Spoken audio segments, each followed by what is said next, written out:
મલ્લિકાર્જુન ખડગે સાહેબે હમણાં જાહેરમાં તમામ ગુજરાતીઓને અભણ કીધા, નિરક્ષર કીધા.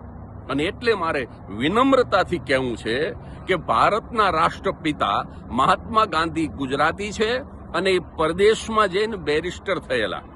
પ્રથમ વડાપ્રધાન થવા માટે સૌથી લાયક ઉમેદવાર કોઈ હોય તો એ સવાયા ગુજરાતી સરદાર વલ્લભભાઈ પટેલ હતા અને એ પણ પરદેશમાં જઈને બેરિસ્ટર થયેલા. સરદાર વલ્લભભાઈ પટેલને પોતાના રજવાડાની સૌ પ્રથમ આહુતિ આપનાર ગોહિલવાડના કૃષ્ણકુમારસિંહજીથી માંડી અને ગુજરાતના તમામ રાજાઓ હાઈલી એજ્યુકેટેડ હતા, પરદેશમાં જઈને ભણેલા હતા. ગુજરાતના ઉદ્યોગપતિ અંબાણી, મુકેશભાઈ અંબાણી એ રિચેસ્ટ એશિયન ઉદ્યોગપતિ છે અને એ પણ કેમિકલ એન્જિનિયર છે. એટલું જ નહીં, આપણા સાયન્ટિસ્ટ ડોક્ટર વિક્રમ સારાભાઈ, ઈસરોના સ્થાપક, એ તો હાઈલી એજ્યુકેટેડ હોય જ. આપણા સાહિત્યકારો ઝવેરચંદ મેઘાણી, પન્નાલાલ, સુંદરમ, ઉમાશંકર, તમે જેટલા નામ લ્યો, આ બધા જ અંગ્રેજી કાવ્યોનો ગુજરાતીમાં અનુવાદ કરનાર હાઈલી એજ્યુકેટેડ સાહિત્યકારો હતા.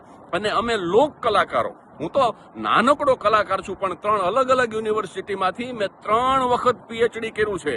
એટલે ખડગે સાહેબ ગુજરાતના લોક કલાકારો, સાહિત્યકારો, ગુજરાતના ઉદ્યોગપતિઓ, ગુજરાતના રાજવીઓ, તમામ ગુજરાતીઓ એજ્યુકેટેડ હતા, છે અને રહેશે.